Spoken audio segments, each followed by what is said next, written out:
Hi class, this is Marshall Sponder, your professor for Social Media for the Arts 2018. And here we go with a simulation. As I'm your instructor, I'm not actually a student, but I can actually look like I'm a student.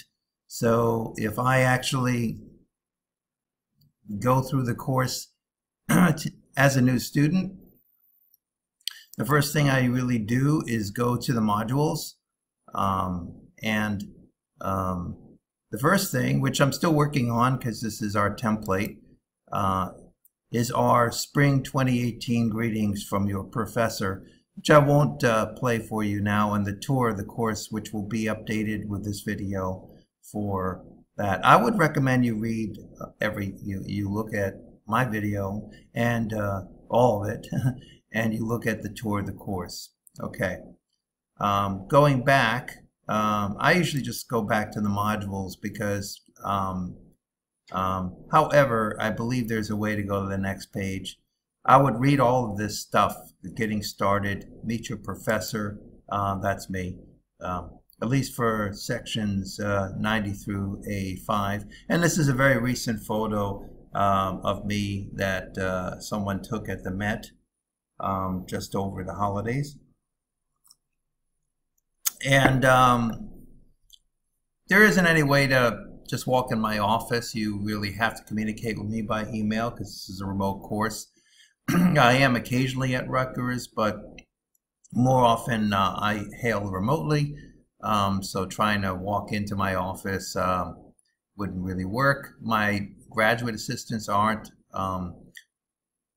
also available that way either, and everything needs to be done through Canvas email if at all times. And I have my book out, which is a suggested book, but I think that you'll get more out of the course if you buy it, but I leave it up to you. And if you want to see what's in the book, I have 2 lectures for a presentation that I gave recently. This really kind of covers the synopsis of what's in the book, but yeah, they're about an hour or two, the 2 of them together. So I'll leave it up to you whether you want to do that. Now I think there is like a next or previous, but I'm not actually seeing that in the student view. So I'll just go back to the modules, and here's your syllabi. Again, I'm just covering this semester, depending on what our enrollment is, 90 through A5, with probably around 4 or 5 GAs. And then if there's any more than that this semester, as I covered in my intro video, we will have another instructor who will take care of that. Everything pretty much that I'm going to talk about is outlined in the syllabi, and just note that the grading here is 93% is an A. But there's a lot of wiggle room in this course, so most students, if they do everything, they're probably going to get an A. If they do everything satisfactorily, and we're fairly generous graders, but I won't always speak to my graduate assistants because every graduate assistant has their own style of grading. And one thing we started last summer that we kept up in the fall and now for this for 2018 is I created a workbook for you as you go through the course to put in screenshots. Now I just want to say something right now. Don't use this as a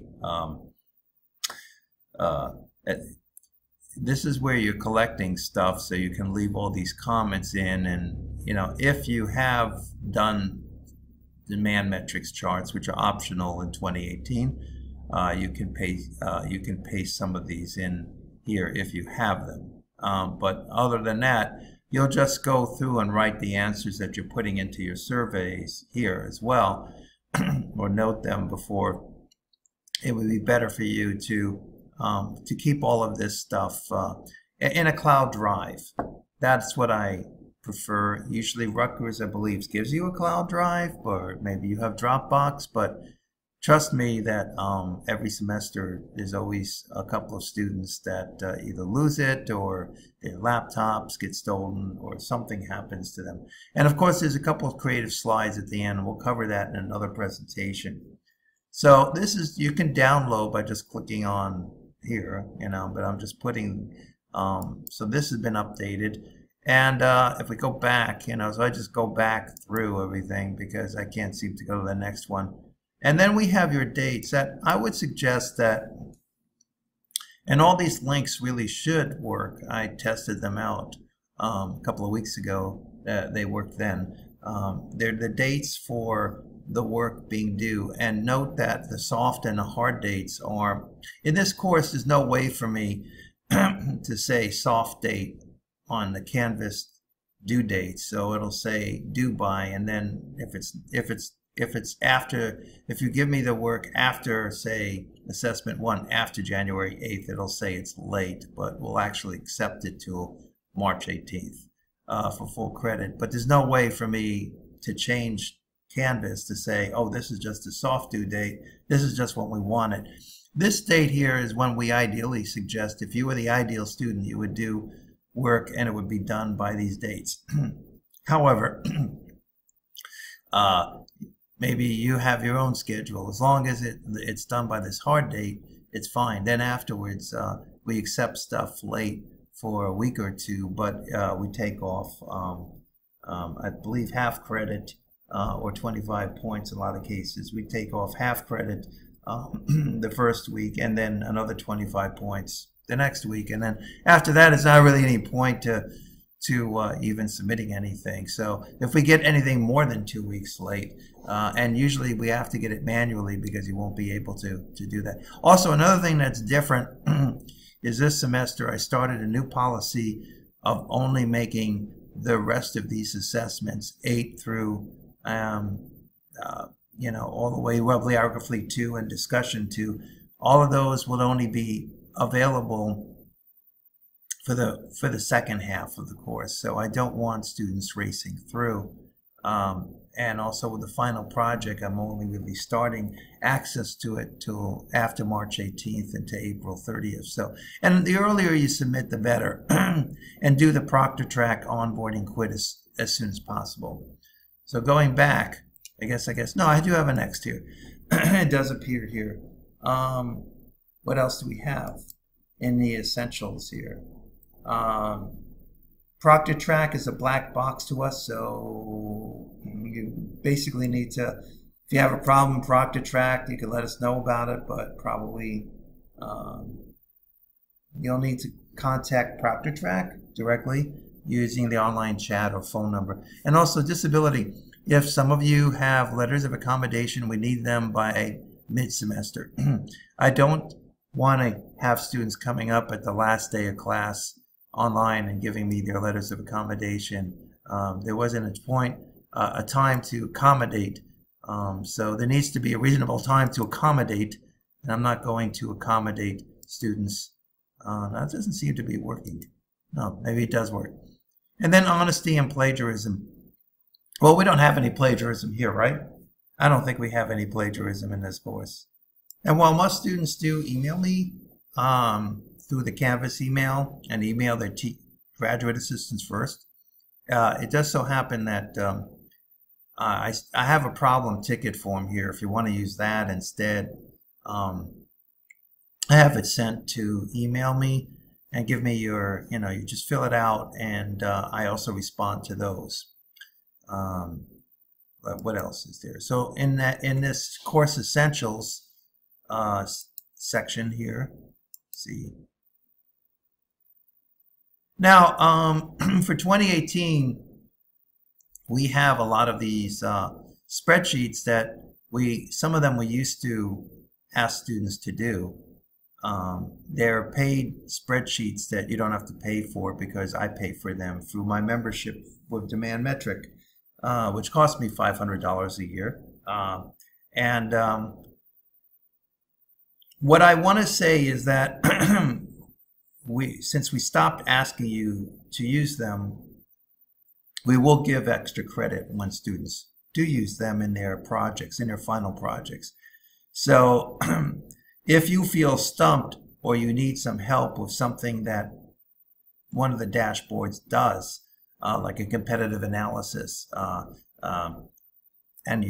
a balanced scorecard or something like that, and there are instructions, you need Excel, which you can get for free here by clicking on this link. So, but because some students had problems with this demand metrics and the idea of having to use Excel, and some of them didn't want to,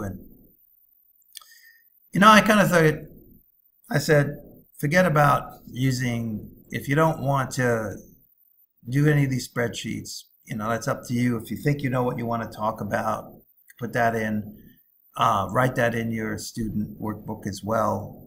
Use that in your final project. For the most part, I'm not going to give you a hard time about that. And then for assessment 7, and also for your final projects, if you want to get some extra credit, there's Meltwater social media monitoring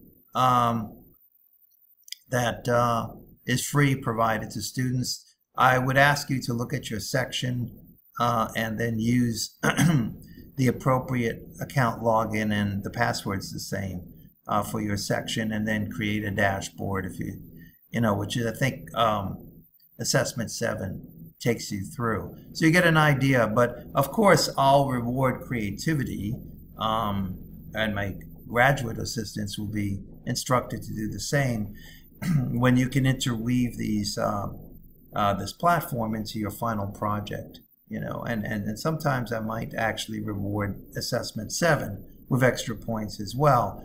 That one is different than the others because it's not auto-graded. You have to do some stuff, put it into a Word document that you've downloaded from the site, and then upload it back again. So that's almost like a project submission. And I decided to change that for 2018. We'll see how that goes. And of course, when you do get Meltwater, when you use it, you need to click on the student version, and there's a form that you need to fill out, I believe, when you go to there. That hopefully this link works. It certainly did work before, but it's resolving now. The Meltwater in the classroom is, gives you an orientation on how to use Meltwater. And I think there's a form, like a Google form, just like I do. They want to know about you. So I've been asked to ask you to fill this Meltwater form out and submit it to them. And that gives you stuff. And then if you want anything personal,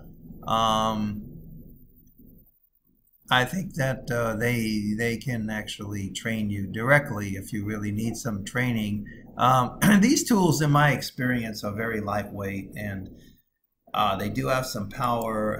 They're not the most user-friendly tools, but I think that you should be able to get it. And then I gave you a little study guide here for your midterms and your finals, which is very much the condensed material that are in the course. It is similar to what's in chapter 9 of my book.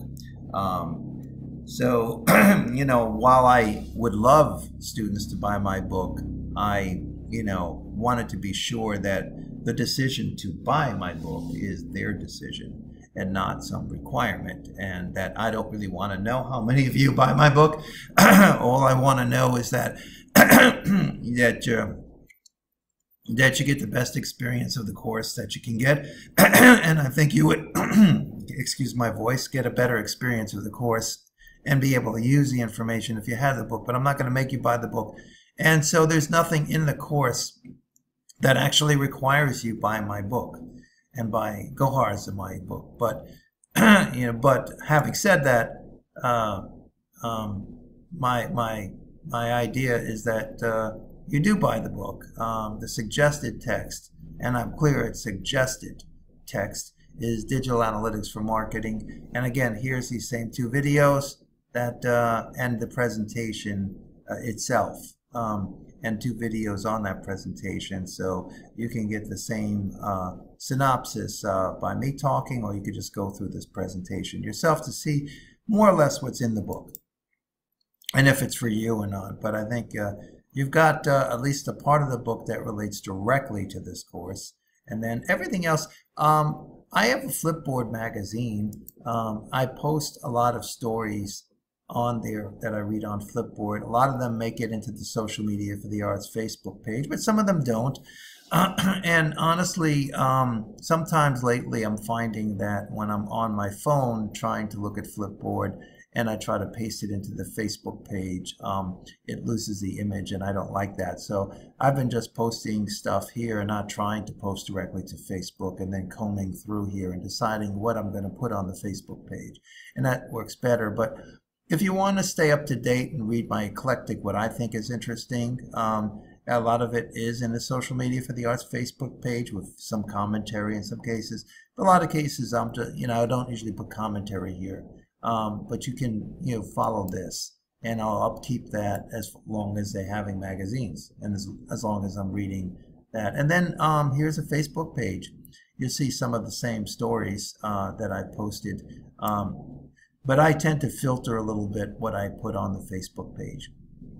And here's just a way to stay in touch with me if you need to.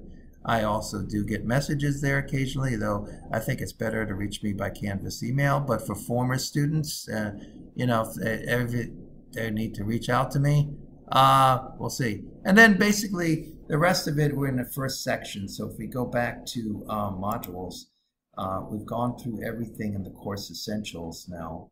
I've done everything here, and all of this, And then here we basically, what I suggest is on day 1, start reading section 1 and going through everything here. Now, I very optimistically think, I don't know that we're going to get anywhere close to 2760, and I think they would in any case cap it this semester at 2200. Right now we're probably, as I record this, we're probably somewhere over here, and maybe in the next 2 weeks we'll get over, here. I don't think they're going to let it get this far, but based on the last 5 years of growth, if this was a what would they call it again? Not a logarithmic, but an exponential growth. The exponential growth, the R2, is a factor of almost 9.865. We were actually going to 100%. And so I have videos. I haven't updated them since last summer on each section, but you go through this. Some of these I have to look at. Some of these did not come up. Some of these infographics I'll have to fix. So occasionally when I edit stuff, some of the images don't come up, so I'll have to look at that. Sometimes that's a memory issue, and sometimes that is, a real thing. We'll see if it's in other things, but I see here that we have some of these don't show up. So I will take a look at that and see if that's the case. Certainly, and then you would do this for the rest of that. You use the online schedule and so on. So the additional readings are what's on the Facebook page that relate to that subject. And then at the end of that, I will say there's an assessment. And you would do that assessment.